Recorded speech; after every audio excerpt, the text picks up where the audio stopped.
It kind of reminds me of this weekend. The kids, I'm like a punching bag now. When we have like pillow fights, the kids, they really hit me. In fact, we had a pillow fight and the zipper hit me in the forehead. I was like bleeding. And you probably... My kids are beating me up. Yeah, and you probably don't have a lot of energy to fight back because like you work. Yeah, well, I got 3 of them. Yeah, so you're like, all right, I am a punching bag. Taking out Dad. Well, gonna knock Daddy out. Yeah, I was gonna say, let's kick Monday's butt. Yeah, let's do that. Right? Let's get up there. Good morning to you. Welcome to your Monday. Hope you enjoyed your weekend. Time to get up. Time to start your week off. We've got more kids going back to school today. Yeah. Oh, that looks good, Eric. Yeah, thank you. Yeah. Take that, Monday. Take that. What do you think, Evan? Exactly. Yep. I think you should tell your kids. Stella was saying like, yeah, you got a job and everything. He's turning to his 3 kids, just like, you guys should go get jobs. There you go. Come on, get 10, something 8, going. and 6. Yeah, exactly. Pay some bills around. Wow, Exactly. so, you know, hey, 6-year-old, she could start waiting tables That's pretty right. soon. Yeah. Teach them young. It's 6:01 right now on our Monday morning. A happy Monday to you. Thanks for being with us here. Still some pretty thick clouds out there. That marine layer very strong this morning. We are going to be talking about, though, cooler than average temperatures by the afternoon. Right now, as we look outside, we're mainly in the 60s, a couple 70s on there. You got the marine layer still in full effect today. Later on this week, we're going to start to see a gradual temperature warm up. We're also going to start to see the possibility of some wildfire smoke drifting in. More details on that coming up in just a bit. Over to Jenny. Well, hello. Traffic's still pretty good. No major crashes reported at the moment. The bridge looks great. No issues coming out of Chula Vista on the northbound 5. Up to the North County, I do spy some color here. This means the southbound side of the 15 just past the 78 experiencing a little bit of volume. Spotty in nature down to 16 miles an hour for about 7 miles. No crashes adding to this delay. Back to you. Jenny, thank you. This morning, students and staff returned to class for the first time since the sudden loss of a Grossmont High School student. Gaddy Cruz was killed in a car crash over the weekend. So sad here. News 8's Allison Royal live in El Cajon with how the community is remembering the teen. Good morning, Allison. Hey, good morning. Cruz was just 16 years old, if you can believe that. He was going to turn 17 years old in October, and he was a senior here at Grossmont High School, where people are still processing this extremely sad news. There was a vigil held last night, and many people came out to show their support, including his dad, who said he talked to him just a couple of hours before that crash on Saturday. The last conversation, he's telling me, Dad, I'm hungry, so just I need 1 Colonel Shaja fries. I tell him, okay. And that was the last thing he ever heard from his son. That's what he told News 8 anyway. So on Sunday, the San Diego County Medical Examiner officially identified Cruz as the driver that died in the crash on Saturday over on Fletcher Parkway in Navajo here in El Cajon. According to the El Cajon Police Department, the driver lost control and hit a pole. Of course, that is still under investigation. The crash site is now a place for the community to come, leave flowers, pay their respects. There are also plenty of tributes for social media for Cruz. There is a memorial service scheduled for this Wednesday at Meridian Baptist Church. However, a lot of social media posts indicate that that's just for friends and family, right? But there are going to be a number of other events, including a prayer held later tonight. Now, the Grossmont Union High School District said that there were 3 other passengers in that car, and 2 of them were students here at Grossmont High School. They were juniors. We don't know their names because the district said it doesn't release identities or personal medical information about any of its students, but we do know that they were listed as in serious condition as of Saturday. Of course, when we learn new information on how those students are doing, we will go ahead and bring that to you. Now, back out here live at Grossmont High School, there are going to be a number of different resources available to students and staff, including grief counselors this week for people who maybe need that extra support. So I'm going to go ahead and send it back to you too. Allison, thank you. President Biden is trying to mitigate the fallout from his decision to pull out forces from Afghanistan, U.S. forces. This comes after he addressed the nation just over the weekend. The president insists that mass evacuations from Kabul were inevitably going to present a challenge. President Biden is looking at the possibility of extending the August 31st deadline and expanding access around the airport in Kabul. Secretary of State Anthony Blinken says getting Americans out is the #1 priority, but that's not good enough for some critics. They're not negotiating with the Taliban. They've completely surrendered to the Taliban. They are in control of Kabul. That is the reality. That's the reality that we have to deal with. Tomorrow, G7 leaders are expected to hold a virtual meeting. They plan to discuss what they believe is becoming a fast and international humanitarian crisis. Well, today could mark a major development for the COVID vaccine. The Pfizer vaccine is expected to officially become the first COVID shot to receive full FDA approval. News 8's Chris Groh live outside the Pfizer campus in La Jolla with what we need to know here this morning. Good morning, Chris.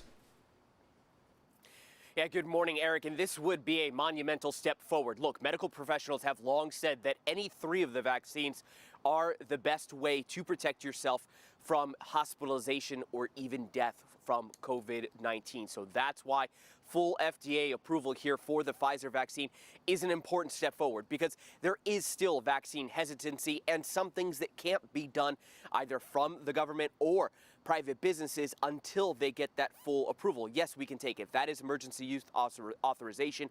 That means that we can get that vaccine, use that vaccine during a time of crisis like the current pandemic while it is still being studied. But if it gets that full approval, it means that it has likely gone through, again, so many trials and tests. Again, they're also looking at how it is impacting the current public. So the hope here is that the hesitancy will start to turn into confidence once that full authorization comes, so that we can get the amount of those that are vaccinated, that number up. It's also expected, again, to open the door for new vaccine requirements by public and private businesses. So you could be hearing a little bit more about mandates moving forward. Now, in order for a vaccine to be FDA approved, again, got to go through multiple phases of studies for safety and efficacy.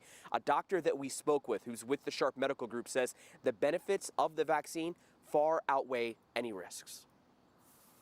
I think that there are a portion of the people who are unvaccinated right now who will change their mind and who will buy into the data that we've seen. And look, Johnson & Johnson, Moderna, they're still under that emergency use authorization. So remember, this is only for Pfizer. They could be getting this approval sometime this week. Moderna, though, also trying to get that full FDA approval for those aged 12 to 17 years old. Eric and Stella. Chris, thank you. Today is the first day of classes at San Diego State University, and the school is requiring students and staff to be fully vaccinated in order to have access on campus. It is also requiring negative COVID tests for everyone moving on campus. For those who are not fully vaccinated, the university will be doing mandatory regular testing. Classes are back in person for the first time since spring of last year. SDSU not the only school returning to class today. The list also includes City, Mesa, Miramar, Southwestern, Miracosta, and Palomar colleges. Class is also back in session at Carlsbad Unified and Rancho Santa Fe School District. And we want to see your back-to-school photos and give you a little shout-out here on the air. I mean, it's so simple, right? Yeah, it doesn't matter how old. You can be in college and still send it in. Because you know what? Even when you're in college, you're our little baby. You're still somebody's baby. Always, yes. You're always going to be the baby. So here are a few pictures. Kaysen in El Cajon showing us a big smile for his first day of kindergarten. Good luck to you, Kaysen. That was awesome. Thanks, Mom, Dad. I like that name and the spelling of it, too. Next, Michelle's daughter is excited for her first day as a 6th grader. She's a big middle schooler. Yes. That was her last day of 5th grade there, and she's now in 6th.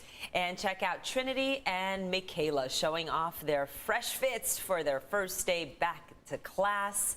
Welcome back to class there from Oceanside. And of course, send us your pictures, your videos. Don't forget to include a message. We're going to share them on the air. This is so easy. Just go to the News 8 app, click on the Near Me button in the lower right-hand corner, upload your photos and videos of your kids going back to school, and we would love to show them all. Some of those students wearing sweaters, others in T-shirts. You know, that's why we got to check in with Evan, because we need our back-to-school forecast here. A wide variety. Where was the place that you guys would shop for when you were going for your first day of school outfits? Did you have like a go-to spot? Like I was always wearing like, you know, Volcom and like, you know, the like kind of surfer skateboardy, like Tilly's was a really popular place for me, at least, and for like my friends. I was mostly athletic wear. Yeah. Like, you know, like a Dick's. So I'm trying to think. I really liked BB when it was in style. Okay. Do you know what that was? Oh, yeah, I remember that. Yeah, BB. And then Forever 21. Oh, you know, and very popular. Express Men. Yes. I think, right? Oh, well, hey, I mean, that's what you, and they still have some pretty stylish clothes for us now. So Express not going out of style. I was at the mall the other day and I was like, okay, I can still get back I just into this. remembered the limited. Oh, yeah. Express and the limited. The yeah. limited was I want to huge. see your guys' back to school photos. Okay, we'll post those. I'll find mine Sure. too. 6:10 on our Monday morning. Good morning to you. If you're headed back to the classroom, well, as Eric mentioned, you're going to want to know what to wear. Now, as we head into the day today, we're starting off the morning with below normal temperatures. Marine layer still in full force this morning. Later on this week, we are headed toward much warmer temperatures, but today we are below seasonal average. Forecast highs are going to be in the 70s, 80s inland. You see how right now we're already at 71 degrees. There's the marine layer. Forecast for the day, 76 along the coastline, AM clouds, sunshine by the PM hours. That's when the 70s will come about. 80s inland with partly cloudy conditions, partly cloudy for your mountains and deserts as well, with gradually warming temperatures up to 102 across your deserts. Now, the temperatures that you see on the screen here for your Monday are much different than what we'll see by Wednesday, Thursday, and Friday. We've got a 10 to 15 degree temperature jump compared to where we are right now. So we're going to move our way to the mid 80s across your coastline and mid 90s for your inland valleys and your mountains. That's by the time we get to about your Thursday. Gradually warming temperatures this week. But for today, average would be 76, will be a few degrees below normal. Not looking at any precipitation in the forecast for this afternoon, but you can see we'll be joined by quite a few clouds up through about 10 and 11 a.m. and then we'll start to see those clouds part quite a bit and move toward more sunshine. Temperatures in the upper 70s by the time school lets out and the afternoon comes around.